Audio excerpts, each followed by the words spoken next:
Hey hi hello people, సరదాగా movie కబుర్లు చెప్పుకుందామా? నేనైతే ఇంట్రెస్టింగ్గా 8 వసంతాలు మూవీ అనేది చూశాను రీసెంట్గా.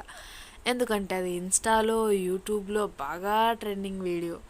ఏందో తిప్పుతూనే ఉన్నా, స్క్రోల్ చేస్తున్నా అదే వీడియో వస్తుంది, అదే వీడియో ఎన్నిసార్లు చూసినా కానీ అదే పాట వస్తుంది. ఏంటో సరేలే మూవీకి ఎందుకబ్బా ఎంత హైప్ ఇస్తున్నారు అని చెప్పి చూస్తే జస్ట్ నార్మల్ రొటీన్ స్టోరీయే, కాకపోతే కొంచెం యూనిక్గా డిఫరెంట్గా తీశారు. ఎందుకంటే ఆ మూవీలో సంజయ్ ఉంటాడు కదా హీరో, ఆ హీరో గారు కొంచెం డిఫరెంట్గా ఆయన స్టోరీ ఉండేసరికి అందరూ బాగా ఇష్టపడి చూశారు, అంతే ఆ మూవీ. బట్ నాకు ఈ మూవీలో సాంగ్ అనేది బాగా నచ్చింది. సో ఒక పరిచయమిలా